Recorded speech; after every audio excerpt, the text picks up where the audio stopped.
미국의 위대한 한 인물의 이야기입니다. 그는 1831년에 사업에 손을 댔다가 실패했습니다. 그 다음에 1832년에는 주 하원 의원에 출마했다가 낙선했습니다. 다음에 또다시 사업에 시작했다가 실패했습니다.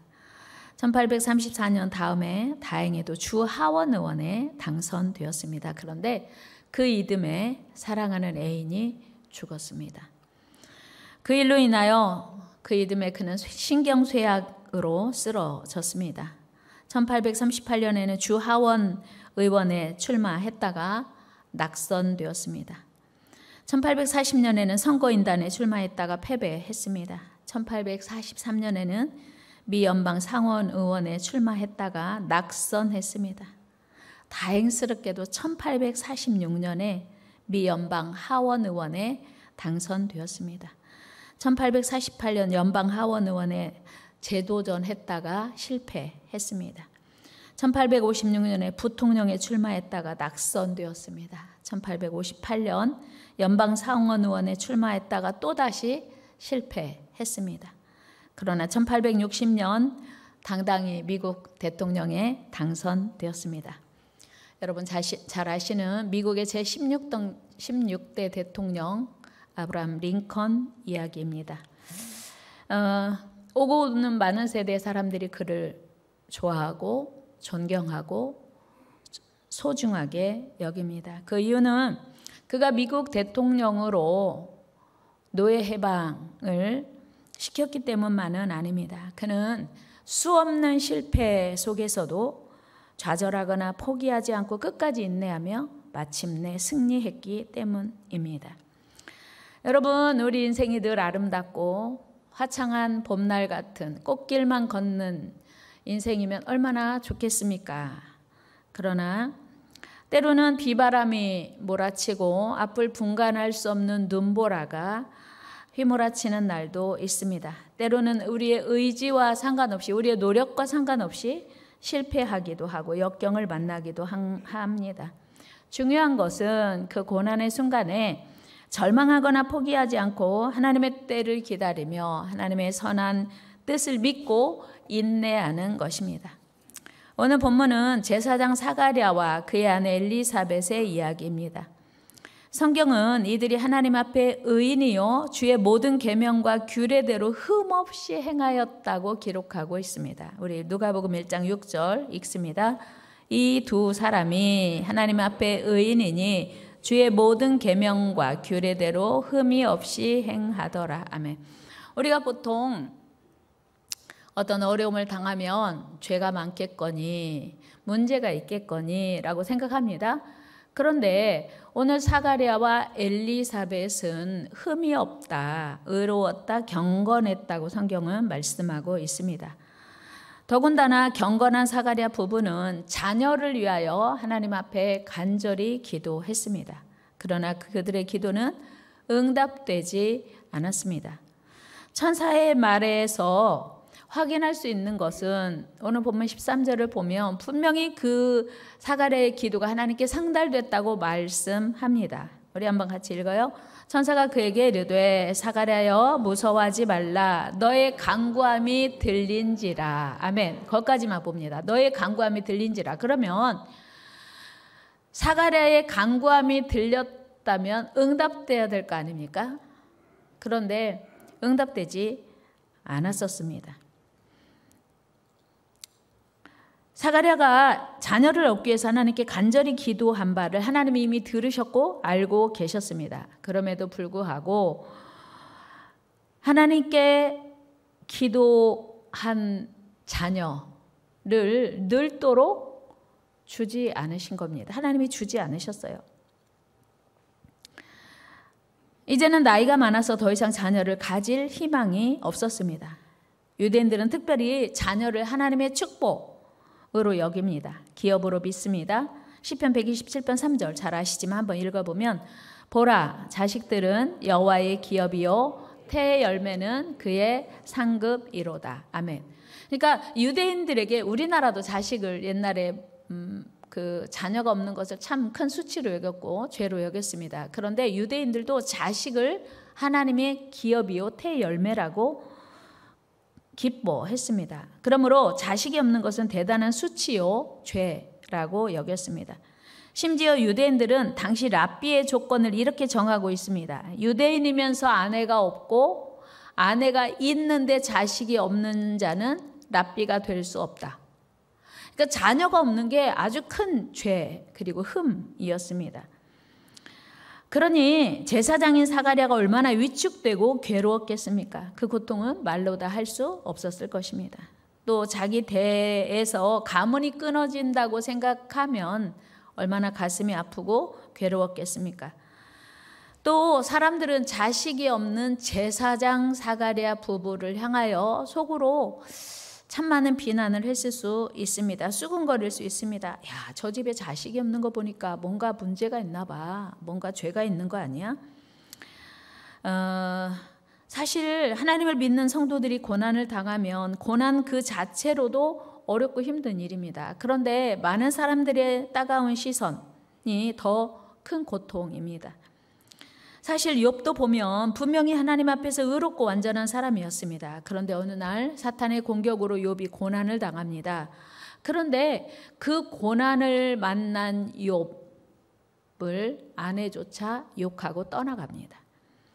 그리고 그의 친구들도 그를 비난합니다. 네가 이렇게 고난을 받는 것은 뭔가 죄가 있나 봐. 뭔가 잘못한 게 있어. 문제가 있는 거 아니야? 그렇지 않으면 어떻게 이런 어려운 일이 하루아침에 올 수가 있어? 라고 친구들이 비난합니다. 우리 욥기서 4장 7절 읽어요. 시작. 생각하여 보라. 죄 없이 망한 자가 누구인가? 정직한 자의 끊어짐이 어디 있는가? 너 죄가 있는 거 아니야? 회개해. 생각해봐. 이렇게 말한 거예요. 또 다른 친구는 너 기도가 부족한가 봐. 이렇게 얘기해요. 우리 5장 8절 말씀 한번 같이 읽어요. 시작. 나라면 하나님을 찾겠고 내 일을 하나님께 의탁하리라. 야, 기도해야지 뭐하고 있어? 이런 거예요.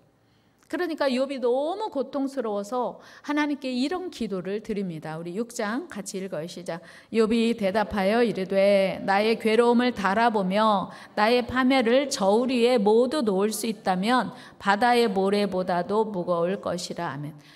아내도 욕하고 떠나갔어요. 친구들도 계속해서 욥에게 너 뭐가 잘못했는지 생각해봐. 기도를 더 해야 되는 거 아니야? 이렇게 말하니까 그 고통이 너무 심해서 저울에 자기 고통스러운 마음을 달아보면 바다의 모래보다 더 무거울 것이라고 욥은 고백합니다. 사실 이런 어려움들은 사가랴 부부나 욥만 당하는 것이 아닙니다. 여러분도 아마 일생에 잊을 수 없는 아픔, 고통 한 번쯤은 다 겪으셨을 텐데요. 저도 이제 벌써 26년이 되어 가네요. 4월 가면 만 26년이에요. 목사였던 건강하고 젊은 남편이 갑작스럽게 돌아가시자 이해되지 않았어요. 설명되지 않았습니다. 병원에서 사망 판정을 받던 그 순간 머릿속이 하얘지며 나 어떻게 살지? 그리고 성도들에게는 뭐라고 해야지? 또 안 믿는 사람에게는 어떻게 설득해야 되지? 도저히 생각이 안 됐어요. 어떻게 하나님을 믿는 젊은 목사가, 건강한 목사가 갑자기 그렇게 세상을 떠날 수 있을까? 뭐가 문제일까? 무슨 죄가 있는 거 아니야? 하나님 살아계신 거 맞아? 그때 당시에 제가 제일 걱정됐던 것은 우리 성도들이 열심히 기도했습니다. 그런데 기도대로 응답되지 않으니까 하나님이 안 계신 것 같아 라고 하나님 떠나면 어떡하지? 그 걱정이 제일 제 안에 컸습니다.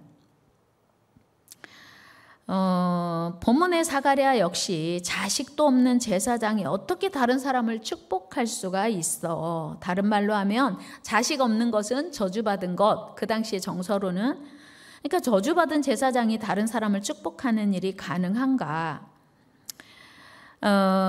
그렇게 비난하는 온갖 그 고통을 온몸으로 감내하면서 얼마나 힘들었겠어요? 얼마나 고통스러웠겠습니까?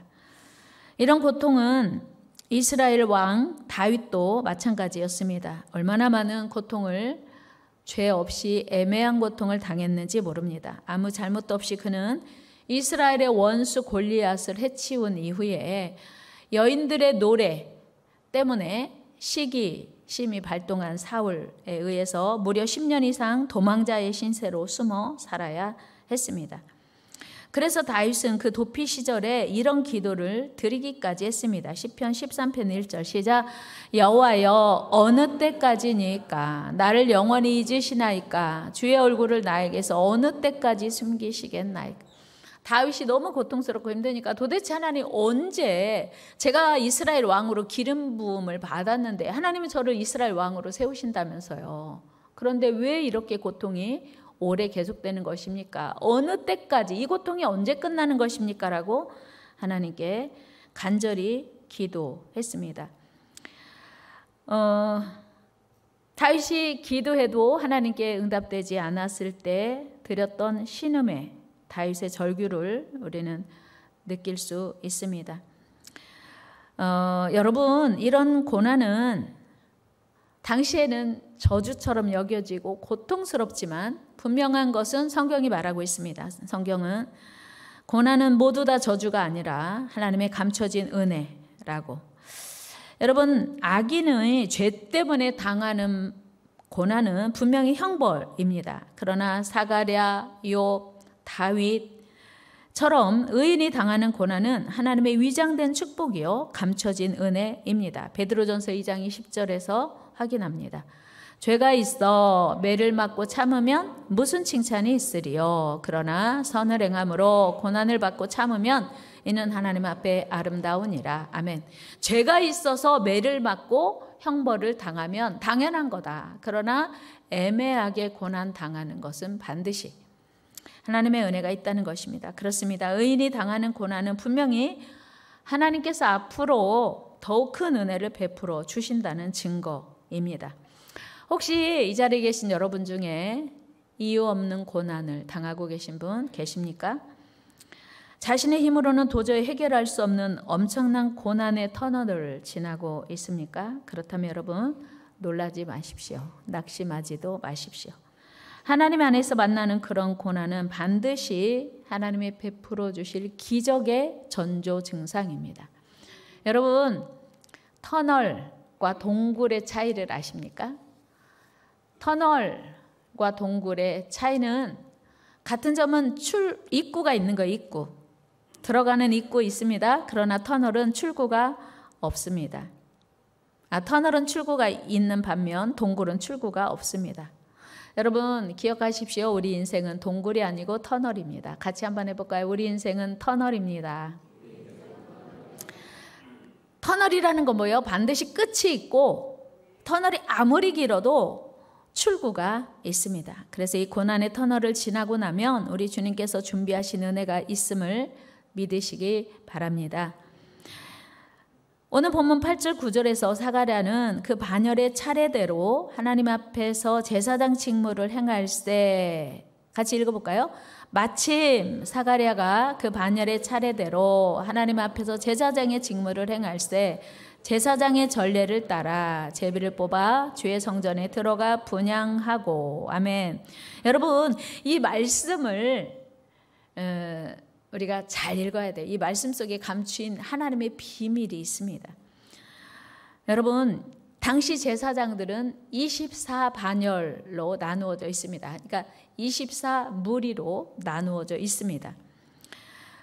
그런데 각 반열은 한 주간씩, 그러니까 1년에 2차례 성전 봉사를 했습니다. 그런데 문제는 각 반열에 제사장이 900명 내지 1000명이 있는 거예요. 그러니까 한 명만 들어가서 제사장의 임무를 감당할 수 있으니 제비를 뽑는 거예요. 이번에 누가 들어가서 제사장의 임무를 감당할까?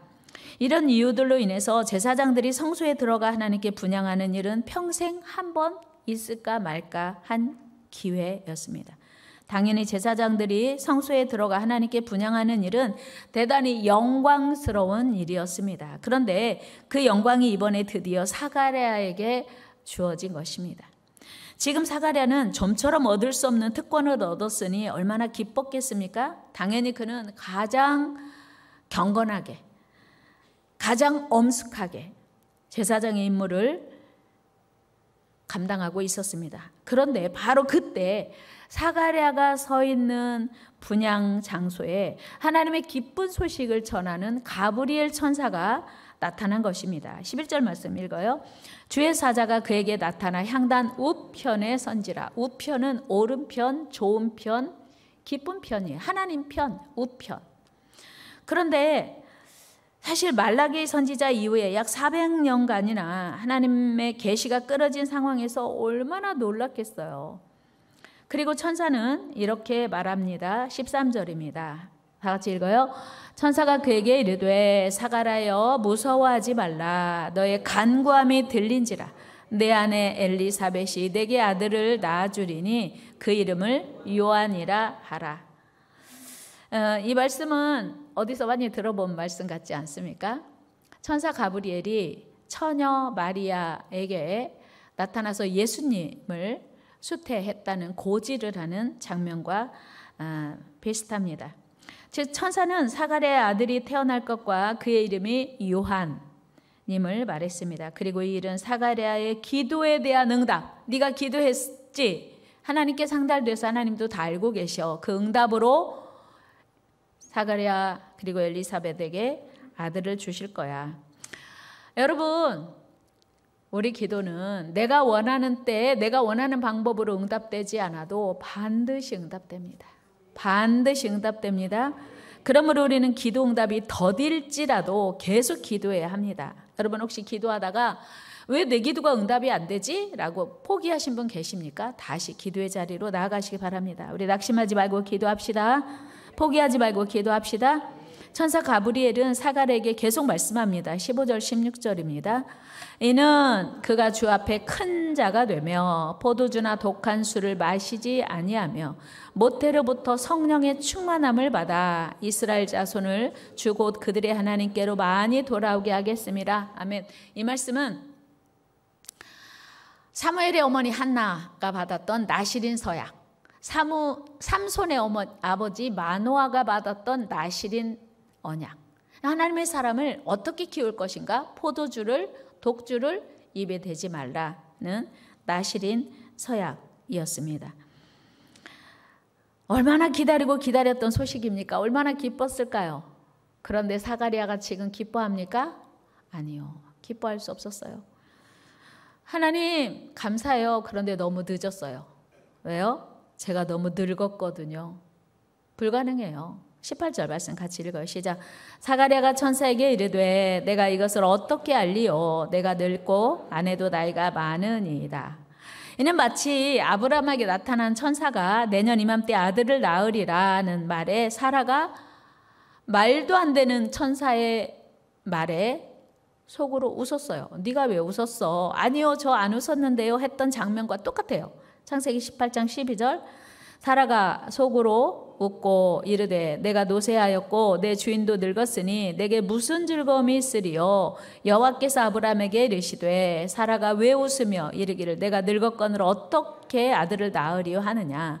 여호와께 능하지 못한 일이 있겠느냐? 기한이 이를 때 내가 네게로 돌아오리니 사라에게 아들이 있으리라.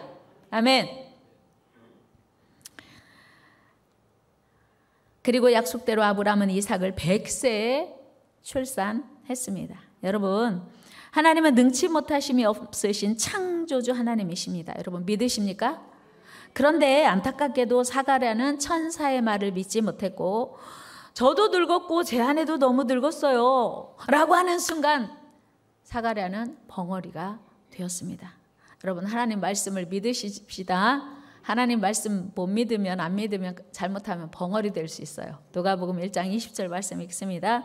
보라 이 일이 되는 날까지 네가 말 못하는 자가 되어 능히 말을 못하리니 이는 네가 내 말을 믿지 아니함이거니와 때가 이르면 내 말이 이루어지리라 하더라. 아멘.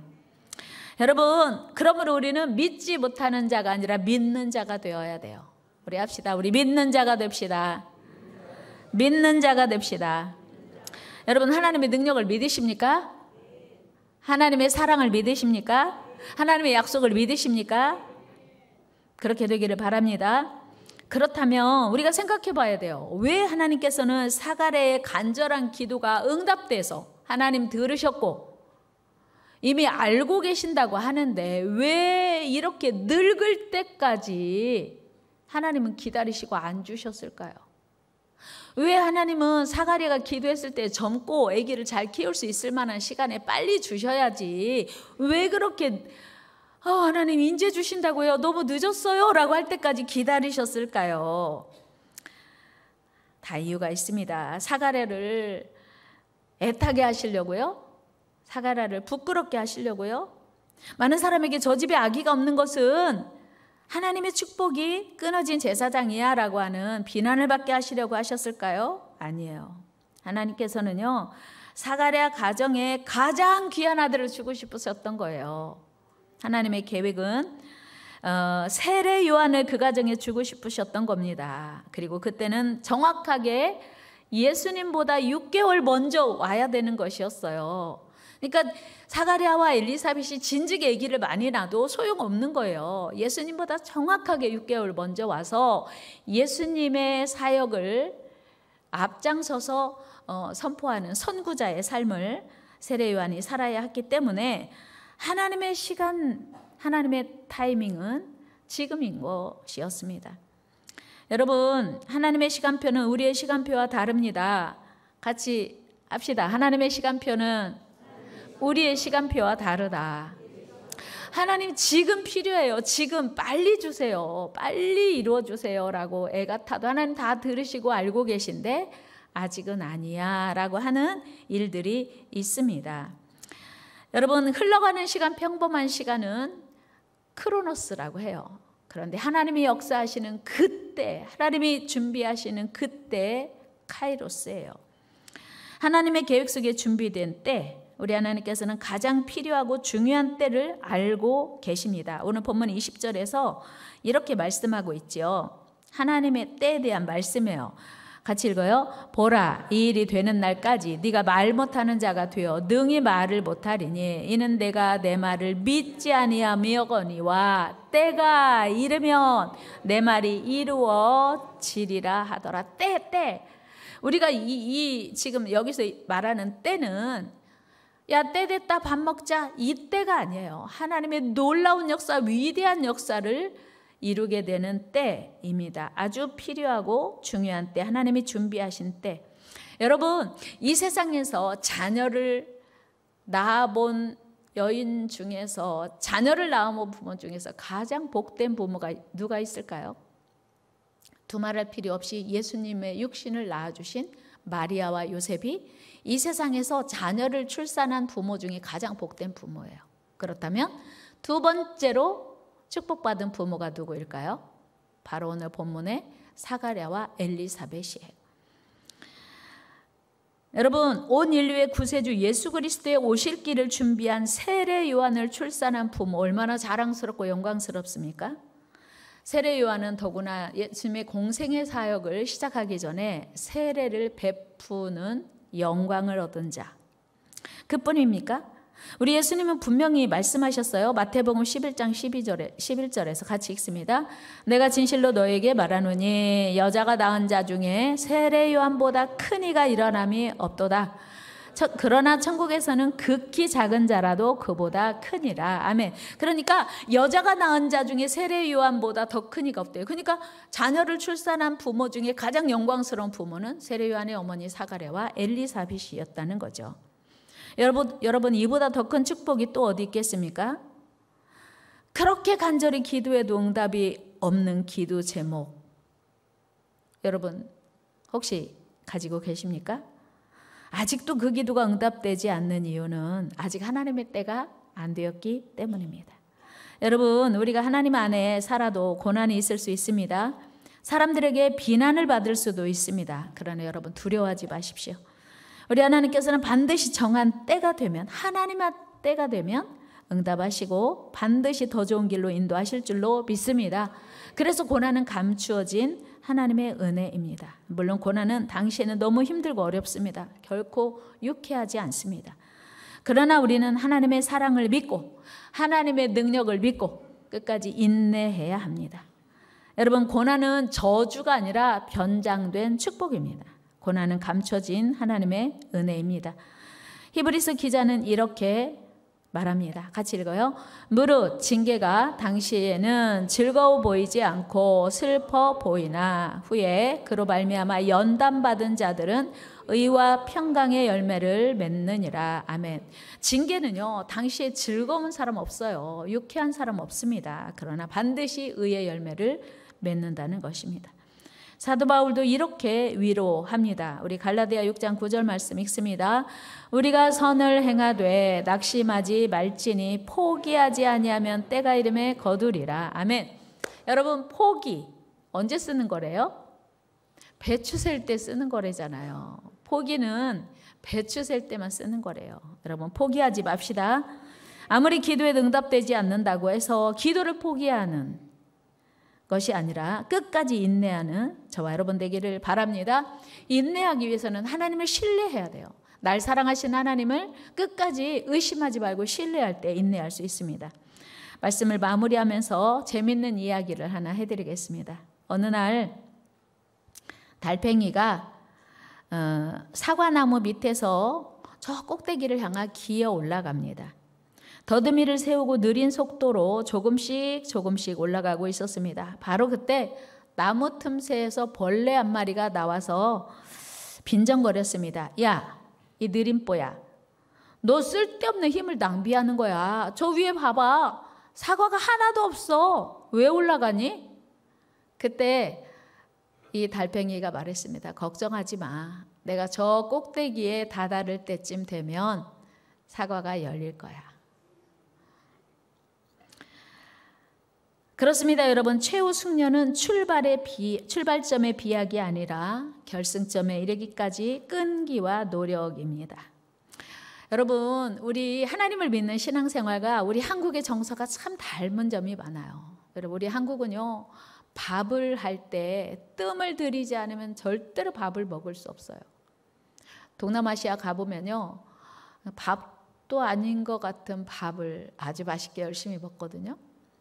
그런데 우리나라는 엄마 나 배고픈데 지금 밥 먹을 수 있어요? 안 돼. 지금 뜸 들이고 있어. 하나님도 지금 뜸 들이고 계신 거예요. 우리 기도 들으셨어요. 우리 뭘 원하는지 다 알고 계세요. 하나님 뜸 들으시느라고 조금만 더 기다려라 하시는 거예요. 여러분, 하나님의 응답을 얻기 위해서는 끝까지 인내하시기 바랍니다.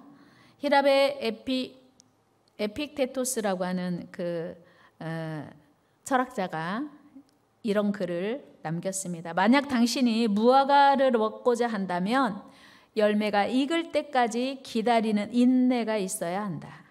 그렇습니다. 우리는 시간이 걸리는 일은 쉽게 포기할 때가 많습니다. 그러나 우리가 만나는 모든 문제들은 우리의 인내를 요구하는 것들이 대부분입니다. 특히 우리 한국 사람들은 못 견디고 못 기다려서 3분이면 오케이 하는 음식들이, 인스턴트 음식들이 진짜 많이 있습니다. 그러나 신앙생활은 절대로 3분이면 오케이가 아니라는 사실이에요. 우리를 지으신 하나님께서는 우리에게 그 길을 가르쳐 주셨고 인내하는 본을 보여주셨습니다. 우리 하나님은 우리가 하나님 앞에 돌아오기를 하루가 천년같이, 천년이 하루같이 기다리고 계신 겁니다. 그러므로 우리는 그 어떤 고난 속에서도 두려워하지 말고 포기하지 말고 하나님을 바라보며 끝까지 인내함으로 마침내 승리하는 저와 여러분 되기를 주의 이름으로 축복합니다. 하나님 감사합니다. 고난 속에 감추어진 은혜를 기대하며 인내하는 저희들 되게 하여 주옵소서. 포기하거나 낙심하거나 절망하지 말게 하시고 하나님 끝까지 인내하여 하나님이 행하실 놀라운 일들을 보게 하여 주옵소서. 예수님의 이름으로 기도드리옵나이다. 아멘.